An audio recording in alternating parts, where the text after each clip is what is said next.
Togo, le mouvement du peuple pour la liberté trace son chemin. Notre invité est Pascal Kossivi Adiamagbo. Il est le président national du MPL.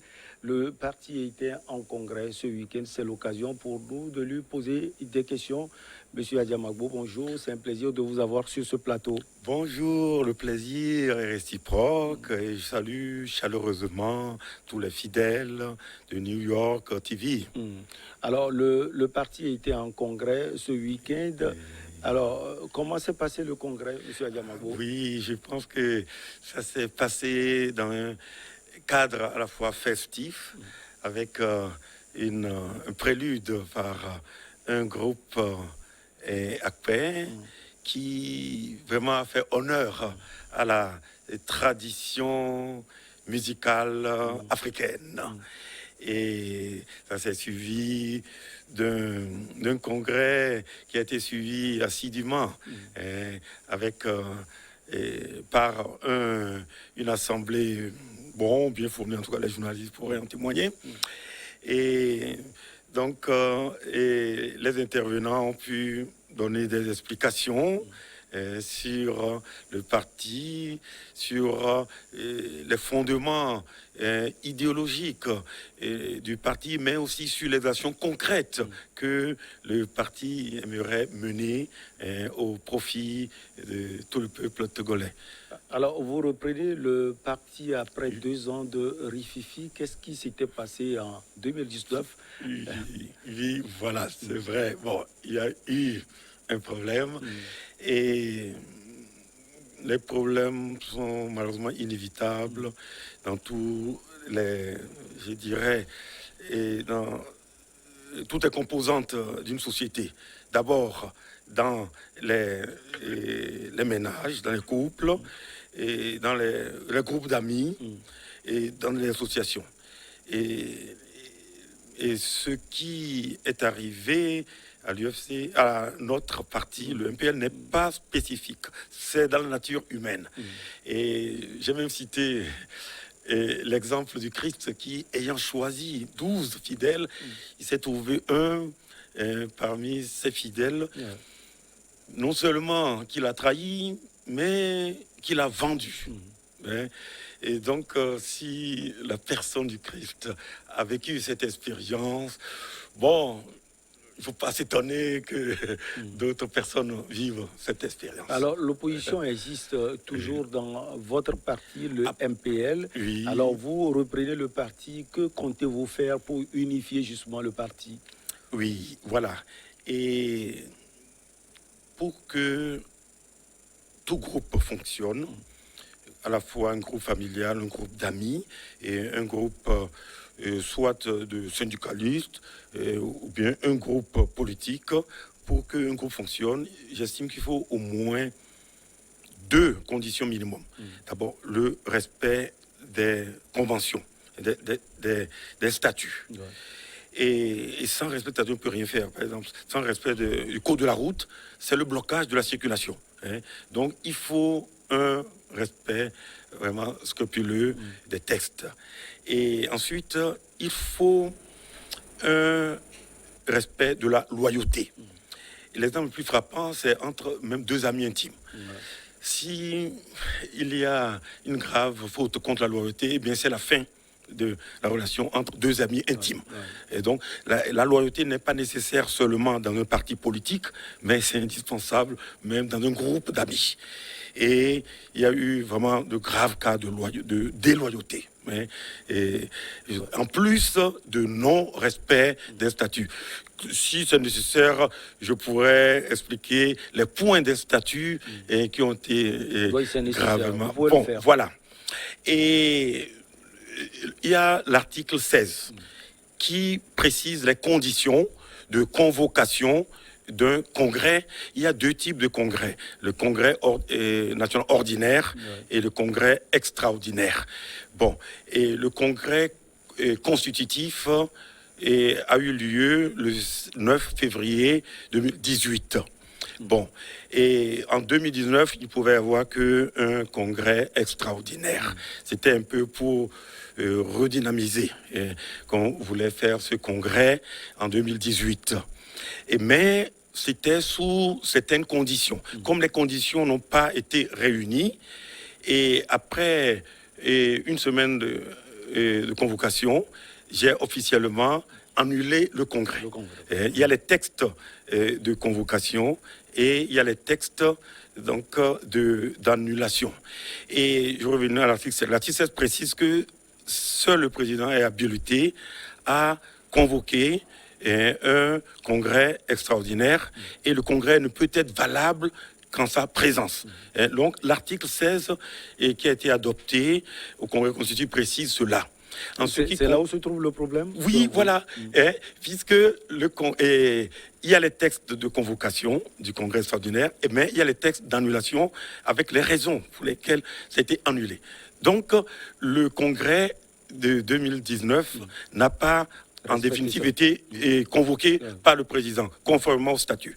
Et ensuite, le président en exercice n'a pas présidé ce congrès. Donc ce congrès n'a aucune valeur juridique par rapport au statut. Voilà.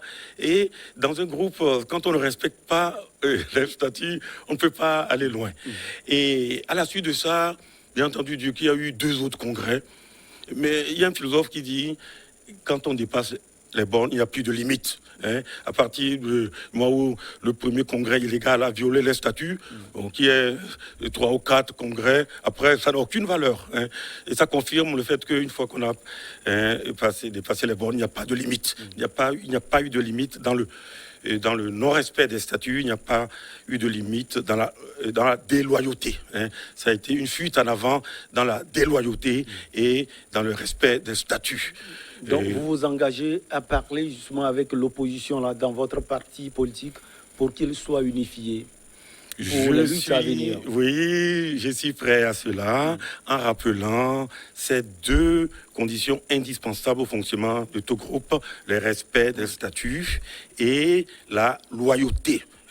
Et en sachant que cette demande de loyauté, ce n'est pas une demande que l'on pourrait taxer de culte de la personnalité, puisque entre 2 amis intimes, il y a ce problème de loyauté qui peut avoir des conséquences les plus graves. Voilà. Alors, quel est le plan d'action, que vous avez pour faire asseoir le mouvement du peuple pour la liberté? Bon.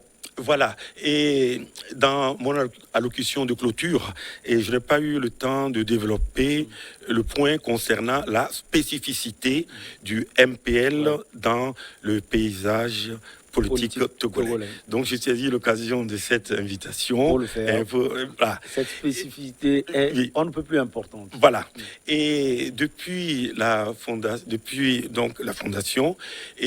c'était la période de préparation et des négociations entre la C14 et la CEDEAO. Et donc, le MPL a publié beaucoup, non seulement de communiqués, mais d'analyses politiques. Nous avons animé le débat. Et jusque au-delà de la réunion de la CEDEAO à Lomé, c'était le 31 juillet 2018, et qui a proposé une feuille de route. Avant la publication de la feuille de route, nous avons publié une longue analyse politique pour expliquer le statu quo qui règne au Togo depuis plus de 54 ans, avec les sélections qui se succèdent. Bon, et puis il y a un statu quo. Et nous avons attiré l'attention de la CEDEAO sur la fin nécessaire de ce statu quo. Et quand la feuille de route a été publiée, nous avons estimé que cette feuille de route était non seulement injuste et vis-à-vis de l'opposition, mais que c'est dangereux. Vous n'attendez pas forcément cela. Ah oui, c'est dangereux. Et nous avons publié. Donc, ce n'est pas seulement des communiqués. Non, un communiqué c'est en une page. Non, c'est des analyses politiques. Cela s'imposait d'autant plus que aucun parti politique au Togo n'a publié même pas de communiqué, encore moins d'analyse sur la feuille de route. Pire que cela, le porte-parole du PNP a déclaré le lendemain de la publication de la feuille de route que le PNP donnait 15 sur 20 à la feuille de route. Donc, notre analyse, qui a condamné sévèrement la feuille de route, eh bien, n'a pas eu d'équivalent dans le paysage politique togolais. Et, par exemple, un des points que nous avons soulevé, que nous avons dit que normalement la libération des prisonniers, les gens qui ont été emprisonnés pour la manifestation déclenchée le 17 août. Et d'abord, ces prisonniers devaient être libérés comme signe et de bonne volonté avant même la discussion. Donc c'est déjà une erreur de la part de la C14 d'avoir accepté et les négociations sans ce signe de bonne volonté. La preuve, 2 ans après, les prisons sont remplies. Les gens qui ont été arrêtés en exerçant. Oui, en exerçant, parce que c'est un droit constitutionnel de manifester. Et donc, bon, ok, donc non seulement la C14 n'a pas exigé la libération avant la feuille de route, mais la feuille de route n'a pas demandé la libération des prisonniers, alors que la feuille de route a fixé une date pour des élections. Mais nous avons dit que c'est le monde à l'envers. Vous voyez, nous avons protesté. Et même les partis politiques qui constituent la C14, aucun des partis politiques n'a soulevé ces problèmes. Donc nous estimons avoir joué un rôle important dans le débat politique. Et bon, donc ce rôle a continué à peu près 6 mois après la feuille de route jusqu'aux élections législatives, donc de décembre 2018 même. Et malheureusement, c'est peu après que le problème interne a commencé, que bon, le MPL n'a pas continué ce rôle, je dirais, d'animation et du débat politique, et surtout d'élévation du débat politique à un niveau. Et donc, vous revenez sur la scène politique avec le MPL à Blodevio. Ça veut dire quoi concrètement? Vous affichez votre appartenance à l'UFC ou à d'autres partis voilà, c'est important. Hier, dans mon allocution du Congrès, j'ai donné les explications du nom que nous avons retenu, Mouvement du Peuple pour la Liberté à Blodevio. Je vais résumer pour être bref. Quand on dit Evevio ou bien Adjavio, tout le monde comprend le peuple Eve ou le peuple Adja. Et quand la Bible dit en Eve, Israël Vio, tout le monde comprend le peuple d'Israël. Donc, si on dit à Blodevio, normalement, c'est logique de comprendre le peuple de la liberté, en tout cas le peuple pour la liberté, en tout cas qui revendique la liberté. Et voilà. Et maintenant, comme il s'agit d'un parti politique, nous avons tenu à ajouter mouvement du peuple pour la liberté. Donc nous estimons que ce nom traduit d'une manière profonde la signification de Ablodevio. Bon, et nous savons que dans l'histoire du Togo, Ablodevio désignait le plus souvent les militants d'un parti politique historique et le CUT. Mais le président du CUT et en même temps le père de l'indépendance, à la proclamation de l'indépendance, a tenu à signaler qu'à partir de cette heure de l'indépendance, c'est tous les Togolais qui sont devenus des Ablodevio, c'est-à-dire des enfants de la liberté, des gens qui jouissent de l'indépendance. Et donc, on ne doit plus réserver le terme Ablodevio aux militants du CUT, mais c'est tous ceux qui bénéficient de l'indépendance du Togo qui sont des Ablodevio. En tout cas, ce n'est pas moi qui l'ai affirmé, c'est le père de l'indépendance. Et on peut encore écouter cette déclaration d'indépendance sur Internet, où il a proclamé que c'est à partir de cette heure, tous les filles du Togo sont des Ablodevio. Donc c'est un moyen d'appeler tous les fils du Togo à partager votre lutte. C'est ça, oui. Donc, mais c'est important de lever cette ambiguïté que Ablodevio, ça ne veut pas dire nécessairement partisan du culte. Bien sûr, il y a eu non seulement une lutte interne, mais des drames. Et par exemple, après 58, il y a eu malheureusement des actions de violence de la part de ces partisans d'Ablodevio contre, ceux qui, disons, demandaient plus de temps dans l'obtention de l'indépendance. Et il y a eu des actes de violence, notamment de la part des Ablodé Sodia. Hein. Et donc, certains peuvent se méfier du terme Ablodé en disant que c'est lié aux militants du culte et disons, le parti des Ablodé Sodia. Hein. Non, donc c'est pour lever cette ambiguïté que je tiens à dire que oui, que c'est pas moi qui le dis, c'est le père de l'indépendance qui le dit. Même si Ablodé Vieux, à un moment donné, a désigné les partisans du culte, hein, celui qui est président du culte jusqu'à son décès et qui était le père de l'indépendance a voulu donner un autre sens à Ablodé Vieux et que ça concerne tous les Togolais. Voilà. Alors, et vous mettez la loyauté comme valeur fondatrice du mouvement du peuple. Une des valeurs fondatrices, pas bien sûr la seule. Une des valeurs. Mais la première. Sans doute. La première. Pourquoi? La première. Parce que vous aviez déjà vécu des choses dans votre parti. Non seulement cela, mais je sais aussi que entre rien qu'un groupe de 2 amis, ne parlons pas d'un groupe de 10 amis, non, rien qu'un groupe de 2 amis, le manque de loyauté peut tout casser. Hein. Et donc, si le manque de loyauté a cet effet dans un groupe de 2 amis, a fortiori, le manque de loyauté risque d'avoir des effets graves dans un groupe de militants qui veulent, par des moyens politiques, économiques, changer quelque chose. Hein. Et donc, bon, l'expérience a confirmé que non, la loyauté, je dirais que pour qu'un groupe politique soit efficace, la loyauté est la première valeur à cultiver. Il faut après l'organisation et le sens de la solidarité. Et nous avons toujours, depuis la Fondation, insisté sur la convivialité. Hein. Ça met de l'huile dans le rouage d'un groupe. Mais nous ne sommes pas les seuls à mettre l'accent. Je vous ai rappelé tout à l'heure que Nelson Mandela, avant sa sortie officielle de prison, était souvent invité à prendre du thé avec ses adversaires politiques, ceux qu'il a combattus par les armes. Disons que c'est Nelson Mandela qui avait fondé la branche armée, mais il s'en prenait juste à des installations comme des pilotes électriques. Il n'y a jamais eu de violence qui ait entraîné de la mort de la part de la branche armée de l'ANC. Donc, si l'ANC a mené à un moment donné une lutte armée, c'était bien ciblé. Hein. Ce n'est pas une lutte armée aveugle avec des victimes humaines. Non, non, non. Il n'y a jamais eu ça.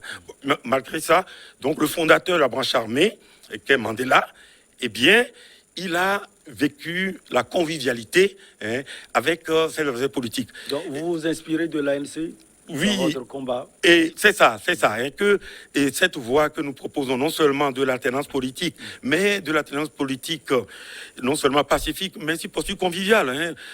On est adversaire politique, on ne s'entend pas, mais d'abord on est d'une même famille. Hein. Le slogan du parti, c'est le Togo, un seul peuple, une seule famille. Hein. Nous constituons une seule famille au Togo.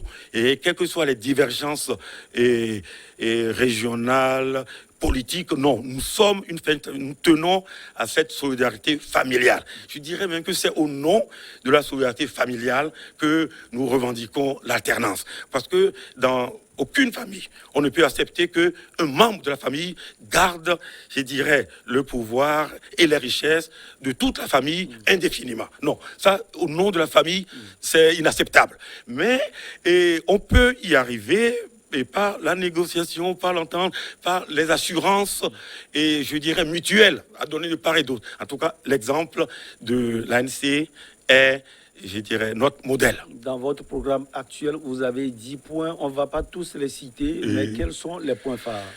Bien sûr, le premier point, c'est l'alternance politique pacifique et conviviale. Hein. Ça, c'était le premier point. Le troisième point qui nous semble le plus important, c'est le changement que nous voulons apporter. Ce n'est pas seulement au sommet de l'État. Parce que quand on parle de changement alternance, on pense seulement aux dirigeants. Non. Et nous disons que le changement, l'alternance n'a pas de sens s'il n'y a pas un changement dans la vie de tous les Togolais.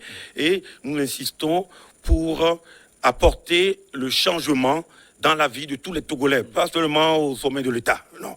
Et pour ça, nous estimons que il faut changer les conditions de travail.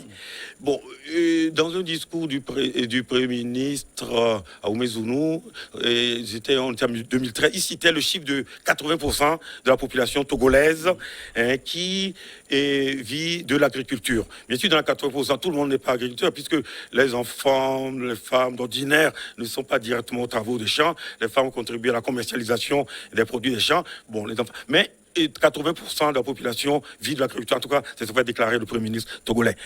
Et donc, si on veut un changement dans la vie des Togolais, il faut commencer par changer les conditions de travail des paysans, pour que les paysans puissent produire mieux. Il faut les aider à produire mieux.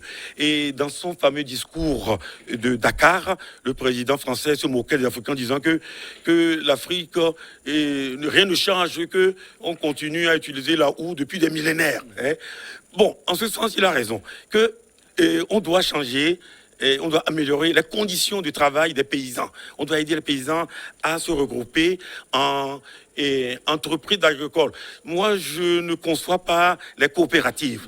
Et je conçois plutôt entreprises agricoles et avec sur des critères de regroupement familial, mais avec une forte assistance de l'État pour que l'État aide ces paysans à créer des entreprises agricoles, à surtout acquérir le matériel pour la mécanisation de l'agriculture. Même en Europe, les agriculteurs, ils ne sont pas propriétaires des machines agricoles. Ils louent les machines à des coopératives.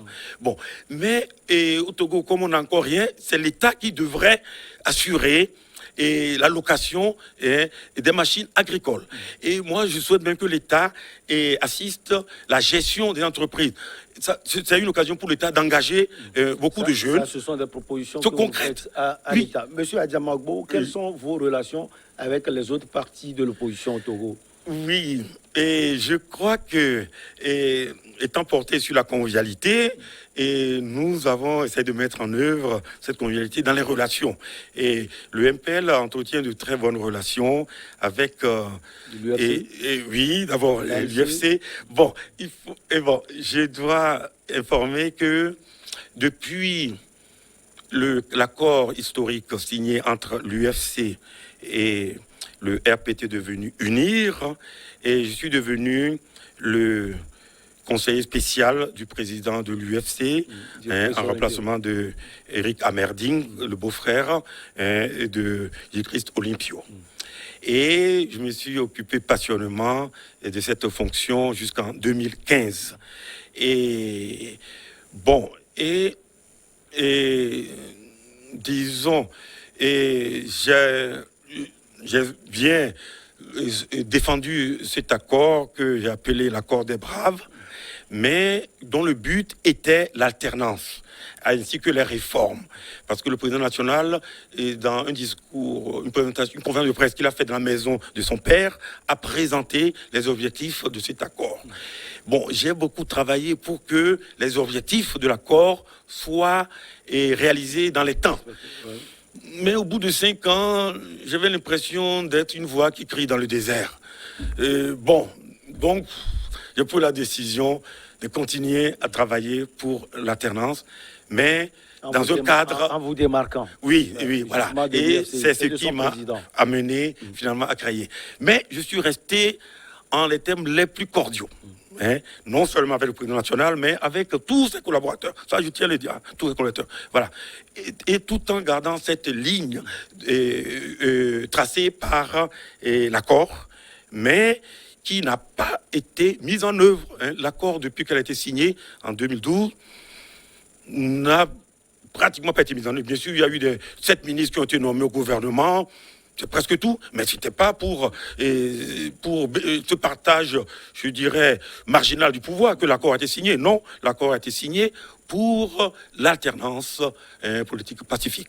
Et je reste dans cette ligne et que le MPL compte faire, en tout cas travailler pour faire aboutir, sachant qu'il ne suffit pas de vouloir quelque chose. Et nous sommes une famille au Togo, on doit négocier avec tous les membres de la famille. Donc vous êtes un opposant au régime actuel. Quel regard portez-vous, M. Adiamagbo, sur la gouvernance de ce pays? On veut parler de Covid-19, de cette crise sanitaire qui est Covid-19, de la vie chère également, tant d'autres sujets. Oui, je commencerai par la vie chère. Et c'est... Non, je crois que tout homme, tout responsable politique doit avoir le souci du bien-être et de ses concitoyens. Et je suis passionné d'histoire. Et j'ai beaucoup écrit des articles sur l'histoire des sciences, mais aussi l'histoire. J'ai même écrit un livre sur l'histoire de la participation de la France à la guerre d'indépendance des États-Unis. C'est pour dire que je ne m'intéresse pas seulement à l'histoire de l'Afrique. Et j'ai été frappé par un conseil que donnait un pharaon à son fils. Il disait, écoute bien ce que je vais te dire pour bien gouverner et pour accroître le bien-être de tes citoyens. Eh bien, j'ai trouvé ça extraordinaire. Moi, je trouve que c'est le conseil le plus précieux que tous les dirigeants doivent essayer de mettre en œuvre. La bonne gouvernance est en vue de l'accroissement du bien-être de ses citoyens. Et donc, c'est ce que je souhaite pour les dirigeants actuels du Togo. J'ai eu l'occasion d'exprimer ce vœu au chef de l'État, avec cette référence égyptienne, la bonne gouvernance en vue de la croissance du bien-être.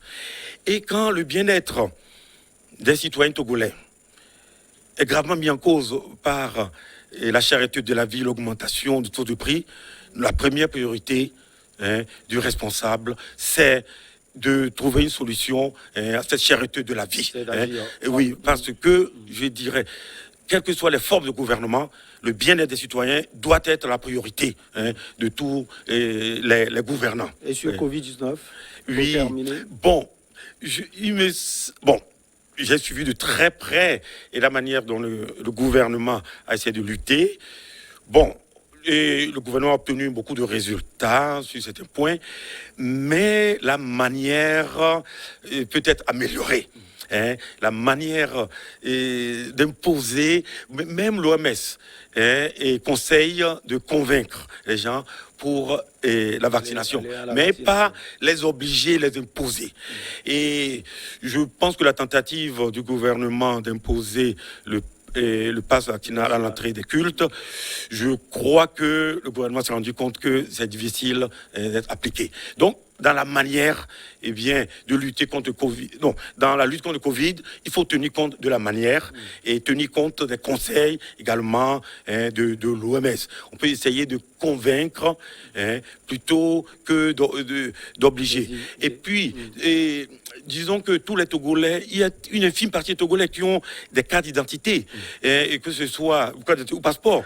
Donc, si on voulait appliquer de manière aveugle les règles du gouvernement, eh bien, il n'y a qu'une infime partie de la population togolaise qui peut avoir droit au pass sanitaire. Donc, il faut de la souplesse dans la manière, dans la lutte contre le Covid que mène le gouvernement, même si le gouvernement peut être félicité sur certains points de cette lutte.